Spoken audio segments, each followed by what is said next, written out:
Irene, a young woman that I was lucky enough to meet at one of the 2 cafes I recently opened, said to me, "Whoa, Susan, you must be really rich." The definition of rich is having a lot of money, expensive possessions, and providing something that is needed and wanted.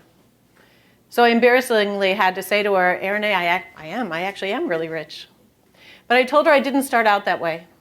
My mom was widowed with 6 kids when I was only 7 years old. And to make ends meet, she would pile us all into the station wagon and drive us up and down the street, and we would deliver eggs door to door. And although it was very humiliating and humbling, our mom taught us a lot of lessons in that station wagon. And one of them was to always have pride in what you do. No matter what you're doing, if you're delivering eggs or if you're the president of a company, be proud of what you're doing. And she also taught us by showing us to always have pride in the fact that you can support your family. No matter how you're getting that done, have pride in the fact that you can support your family. And I carried that with me my entire life. When I was 13, I was able to get my first job, worked full-time as a waitress. And I was always one of the best waitresses, and I think it was because I wasn't embarrassed to serve other people. I was proud to have a job, as our mom had taught us. And maybe it was also because I wasn't very good at school. At school, when I would learn about civil rights, I would always align with Martin Luther King, because our dad had immigrated from Guatemala, and we would hear stories about how difficult that was for him and his 12 brothers and sisters to be Latin American and integrating into Chicago.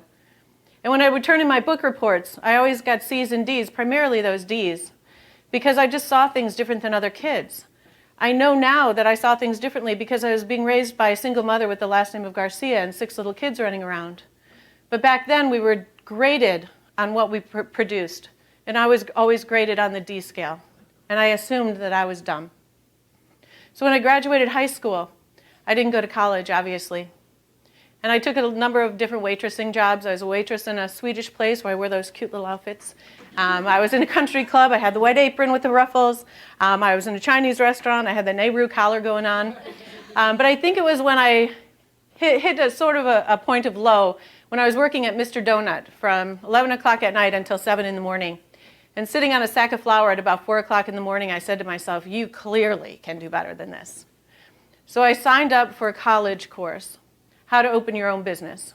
It was a leap of faith for me. I was going from donut girl to opening my own business, but I've always been an overachiever. And I signed up for that class, and I opened a catering company because I knew I had enough sense to know that opening a restaurant was expensive. Catering seemed easy. There weren't a lot of catering companies in the early 80s. And I worked hard on that business plan, and I crossed every T and dotted every single I.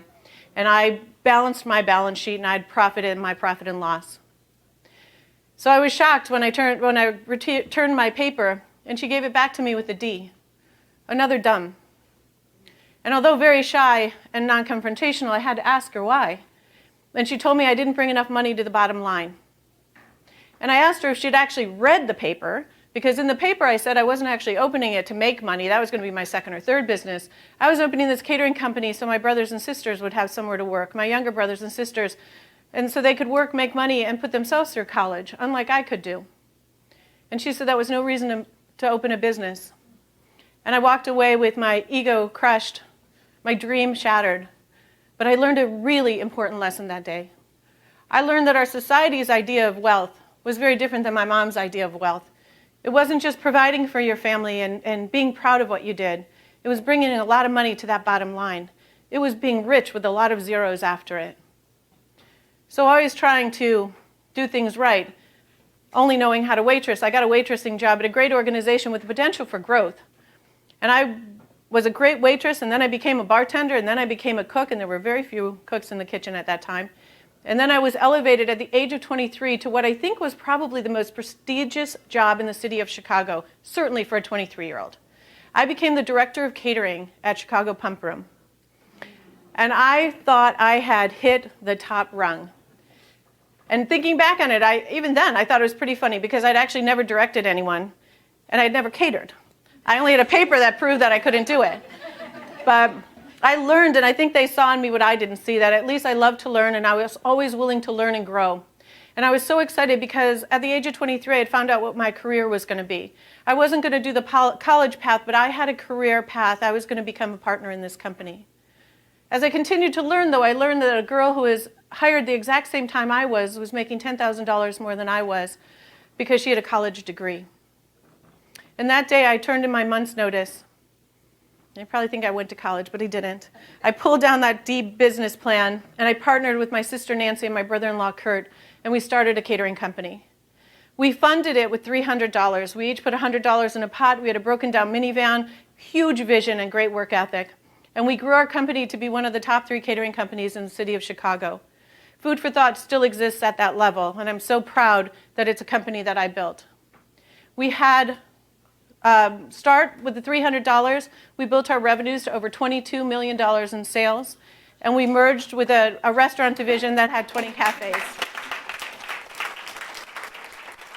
Most important to me, we had over 250 employees, 7 of those with the last name of Garcia. Even my mom worked there full time. And my adopted brother as well, Eriseput. And yes, all of my little brothers and sisters paid for their own college with the money they made at Food for Thought. So I knew that that world of wealth that everyone else had, I had. I had reached the top. I had provided a service that other people wanted. I had made money doing it. And I had acquisitions to provide for my own family and get them through college and teach them the pride of paying your own bills and moving forward. But then as life often has a way of turning the page on a book that you're really embedded in and love, Kurt was diagnosed with lung cancer at the age of 53. And I watched Kurt's decision at the last year of his life, and it had nothing to do with accomplishments and money in the bank, but it had everything to do with what he hadn't accomplished, which for Kurt, it was flying a plane, graduating college, spending more time with his kids and with his family. And when he passed away, I had no idea what my other things could be because I had already reached it. I was wealthy. And so I decided I was going to go to college. I was going to overcome that that dumb mentality, half for Kurt, I think, and half for me. So I enrolled in a community college and graduated with honors with an associate's degree, and then decided I was going to get my business degree. I went to DePaul, and the only class I hadn't taken with my associate's degree was a computer class. And I accidentally signed up for the wrong class because everything was being done online. And rather than being in real estate law, I ended up in restorative justice. And I looked through the syllabus. I thought it could be a very easy A. So I sat there for 10 weeks, and for a driven businesswoman, I sat in a circle with a bunch of other people, and we lit a candle, and we saged the room, and we read poetry, and we learned how to talk from our hearts and share from our soul. And I sat there for 10 weeks going, oh my God, this is the dumbest thing I've ever done in my life. And I just spent $3,000 doing it, $273 a class. I'm a numbers cruncher. So because I was such a Debbie Downer, for my final exam, they sent me to the Audi home where we incarcerate our young people. And I sat in a circle with Father Denny, Father Kelly, and 18 kids that were in for felonies, most of them being moved to adult prison. And I learned at that point what it really meant to listen with your heart and share from your soul, as these young men shared the most important things in their life, mostly broken dreams and shattered spirits. They were sharing these things in a sacred space that the priest had made, unlike the entire prison, which was the most dangerous place that they could be.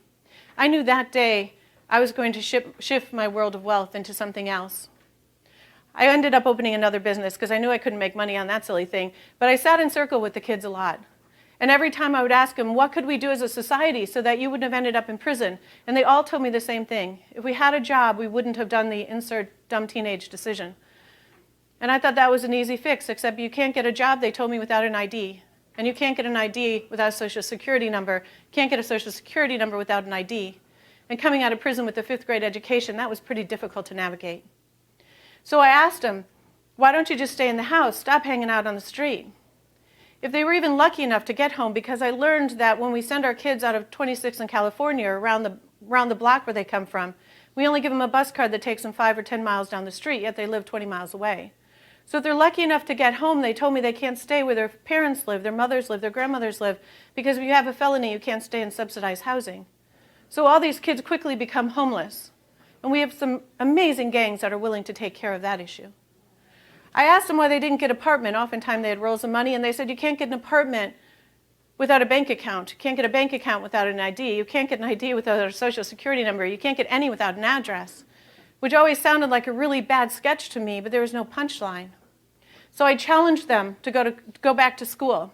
And I learned that we don't teach our kids any computer skills in school. So if they're in for 1 or 2 years, our technology has moved so fast that there's no way they could possibly catch up. They also can't get loans if they have anything on their record that talks about drugs, so they couldn't even get into a college if they wanted to. And more importantly, they said it was all dumb anyway, stupid. The teachers were ridiculous. But because I had learned to listen from my heart, what I heard was just like me. They'd been sent out with D's. They knew they were dumb, so they weren't even going to try. Then I learned, because I ended up getting my degree in social justice instead of business management, I encouraged them to go out to vote. And I learned that you can't vote if you have a felony, even if you've done your time. And I watched this circle of helplessness and hopelessness grow in these kids. But I wasn't moved to action until I sat with a bunch of professionals in circle and I said, why don't we do something about this? And they said, with all those boxes that are checked against them, their hopelessness, their helplessness, their lack of education, their gang affiliation, their record, all those things combined with a teenage mind, we call them throwaway kids. We as a society have termed them and we throw them away. And that was when I knew that I needed to move to the other side of wealth. That was when I knew that I needed to do something. So I pulled down that third idea of wealth, giving people something that they needed or wanted. And I formed a merger first. I merged my passion for working, loving to work, and teaching my family how to pay their own bills and move themselves forward, with my need and desire and passion to help these young people that I didn't see enough people reaching hands out to. I had to do a little bit of backdoor negotiations, though, because 86% of these kids that come out of prison within the first 3 years will go back into prison. That's at a cost of $50,000 to $75,000 per kid per year to us. So it was really hard to fund. My husband and I ended up mortgaging our house, which is probably why I also got that D in my business paper. You never do that in business. But we also found tremendous amount of community members that were willing to invest in the commodity of our children as much as we wanted to. I knew we needed more capital, so Lori Dube and I went out and got over 50 volunteers to help us get people who would help us do marketing and tutoring and wash dishes and wipe tables, serve coffee, make scones. Sometimes all on the same day, I'm not going to lie. But we got a tremendous amount of capital. And then I went out for acquisitions, the most important thing in a business. And I acquired every teen felon, every teen mother, every ex-offending youth, every hopeless and helpless gang-affiliated kid, and every throwaway kid that they would throw my way. And on May 1st, 2012, we opened Kurt's Cafe, Cultivating Unique Restaurant Training, where we trained primarily young men on life and job skills and helped them get jobs. And about a month and a half ago, we were lucky enough to open our sister cafe, Kurt's South, where we train young women and teen mothers on the exact same principles along with women empowerment and strength. And our return on investment has been amazing. That 86% of kids that were going back into prison, we have almost an 86% success rate of kids getting jobs, keeping jobs in safe housing or back in school. Our recidivism rate for kids going back into prison is 1. We have a 1% recidivism rate versus 86% at less than $10,000 per kid in our program. But more importantly, the dividends that the youth pay us every single day have been amazing. They've taught each and every one of us in our community what strength looks like. Strength when we see them coming into the cafe at 7 o'clock in the morning after we know that they've ridden a train all night, slept under a viaduct or in a quarter. They teach us courage every single day when they're trying to work that cash register and we know that they haven't seen a computer for 2 years. There's a line out the door with people wanting coffee. You know how that can be. And they stand there and try to learn how to use that computer so they can build their skill set. They teach us courage all the time. They teach us respect. When they're working without us even watching with a rival gang member and teaching them how to listen with their heart and share with their soul so that they can get better. And they also teach us love, an endless love. After they graduate our program, they come in with their first paycheck from their real job and they bring their auntie or their mother and they buy them lunch at the cafe rather than going out to buy sneakers, even though they know they get free food at the cafe all the time. And just the other day, Karen, one of our managers, was walking down the street with Devante, one of our graduates, and he flung a T-shirt over his shoulder, a T-shirt from the new job he just got. And he said, I just got this week a new job, my first bank account, and my first apartment in the YMCA. Am I dreaming or is this real? So I've been fortunate enough to live in 2 worlds of wealth. The first world that we built from the ground up, learning and growing every step of the way at Food for Thought, giving people services that they needed, getting paid for it in return, being able to pay all of our bills at work and at home, having acquisitions like a home and a car and all the things that a lot of people want. I learned so much from that organization, and I take such pride in it. But then my second world of worth came at Kurt's Cafe, when I'm actually teaching other people how to learn and grow, and I'm watching them learn and grow. I'm actually developing a program that helps them understand the importance of making $1 and why they should have pride in that. I'm actually able to teach them how to acquire things like GEDs and state IDs, library cards, the first tie when they go on their first job interview. And then I'm watching them grow into young adults with jobs and provide for their own families and have their own possessions and make their lives different. I'm also watching that shell of hopelessness and helplessness every day start to break down with dreams, hope, and possibilities in each and every young man and young woman I'm fortunate enough to work with.